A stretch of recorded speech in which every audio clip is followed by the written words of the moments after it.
श्रद्धा और आस्था के केंद्र ज्योतिर्लिंग ओंकारेश्वर में दर्शन के नाम पर लूट करने वाले दलालों की वजह से पवित्र नगरी का नाम खराब हो रहा है। धार्मिक नगरी ओंकारेश्वर में कुछ लोगों द्वारा श्रद्धालुओं से वीआईपी दर्शन करने के नाम पर वसूली किए जाने का मामला सामने आया है। ज्योतिर्लिंग ओंकारेश्वर में मंदिर प्रशासन द्वारा वीआईपी प्रवेश बंद करने के बावजूद कुछ लोगों द्वारा दलाली कर मोटी रकम वसूली जा रही है, जिससे धार्मिक नगरी बदनाम हो रही है। राजस्थान से आए श्रद्धालुओं ने बताया कि कुछ दलाल किस्म के लोगों द्वारा श्रद्धालुओं को लूटा जा रहा है। वीआईपी दर्शन के नाम पर 500 रुपये की मांग की जा रही है, जो गलत है। उन्होंने इसकी शिकायत एसपी, कलेक्टर, एसडीएम और मंदिर प्रशासन से की है। वहीं दूसरी ओर कोरोना के दौरान ज्योतिर्लिंग ममलेश्वर में पंडे पुजारियों को पूजन की अनुमति नहीं दिए जाने से उनकी रोजमर्रा की जीविका पर विपरीत असर पड़ने लगा है। ज्योतिर्लिंग के पंडित जगदीश उपाध्याय और पंडित बसंत अत्रे ने कहा कि ममलेश्वर में पंडितों को पूजन पाठ के लिए गर्भगृह के बाहर प्रांगण में अनुमति नहीं दिए जाने से उनकी जीविका चरमरा गई है। उन्होंने भारतीय पुरातत्व विभाग और प्रशासन से मंदिर प्रांगण में पूजन करने की अनुमति दिए जाने की मांग की है। ओंकारेश्वर से ललित दुबे की रिपोर्ट। राजस्थान के बांसवाड़ा जिला जो पड़ोसी जिला है, वहाँ से हम 9-10 दर्शनार्थी यहाँ पर आए थे, क्योंकि हमारा उज्जैन के दर्शन किए और उसके बाद दूसरा ज्योतिर्लिंग ओंकारेश्वर होने के नाते यहाँ दर्शन करने आए थे। हम नियमानुसार जो व्यवस्था बना रखी है उससे लाइन में लगे, लेकिन लाइन में लगने के बाद हमने जो नज़ारा देखा हुआ था वहाँ पर कि 3-4 पांडे आए और वो कहने लगे कि 500 रुपया एक दर्शनार्थी दे दो तो मैं आपको वीआईपी गेट से दर्शन भी करा दूंगा और जलाभिषेक भी करा दूंगा। जब हमने कहा कि कहीं यहाँ पर निर्देश ऐसा प्रशासन की तरफ से या ट्रस्ट की तरफ से निर्देश नहीं है और आप ये कह रहे हो तो ठीक है, हम विचार करते हैं। उसके बाद 4-5 लोगों को और दूसरे कई के थे और के दर्शनार्थी, उनसे भी उन्होंने बात करी। वो बेचारे झांसे में आए और उन्होंने पैसे भी दिए और वो दर्शन करने गए, जैसे ऊपर घुमा के वो पांडे वापस लाए और फिर हमारे लाइन से उस लाइन में लगा दिया।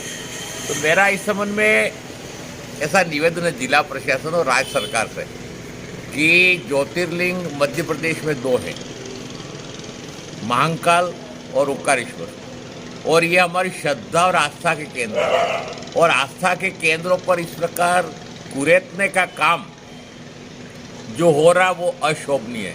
और मैं कहता हूँ जिला प्रशासन के लिए तो बहुत ही अशोभनीय है।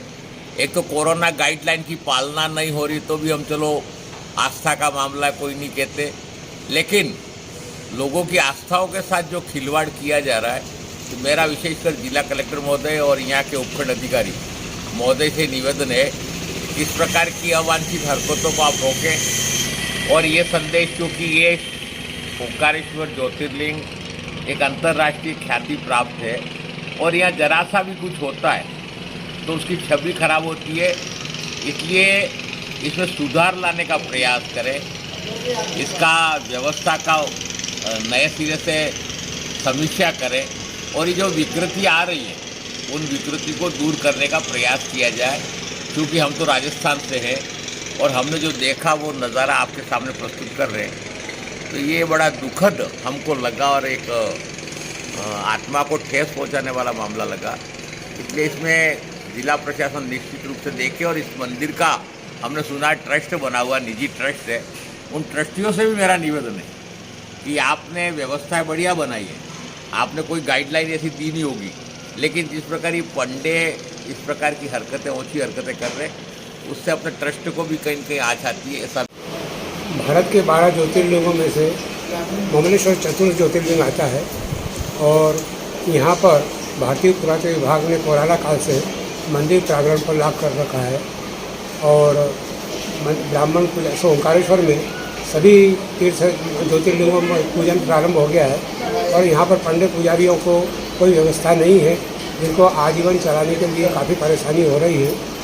और जो है यहाँ बाहर से जो यात्री लोग आते हैं, यहाँ पार्थेश्वर पूजन का बड़ा महत्व है। यहाँ पार्थेश्वर पूजन होता है, प्रांगण खोलने के बाद में यात्रियों को पार्थेश्वर पूजन हो जाए। प्रांगण जो मंदिर है वो देवस्थान मंदिर जो है वो यात्रियों को दर्शन से वंचित हो रहे हैं। ये खुलता है बाहर के यात्रियों को दर्शन से वंचित ना रहता है। ये प्रांगण में जो मंदिर बने हुए सबको दर्शनार्थ का लाभ मिलता है। प्रशांत पात्रे, भूतपूर्व आचार्य ममलेश्वर। ये कि 12 ज्योतिर्लिंग चौथा स्थान ममलेश्वर का आता है और उसमें से कोरोना गाइडलाइन को देखते पुरातत्व विभाग ने अभी तक प्रांगण नहीं खोला जो ब्राह्मणों को बैठने का आजीवन चलाने के साधन है।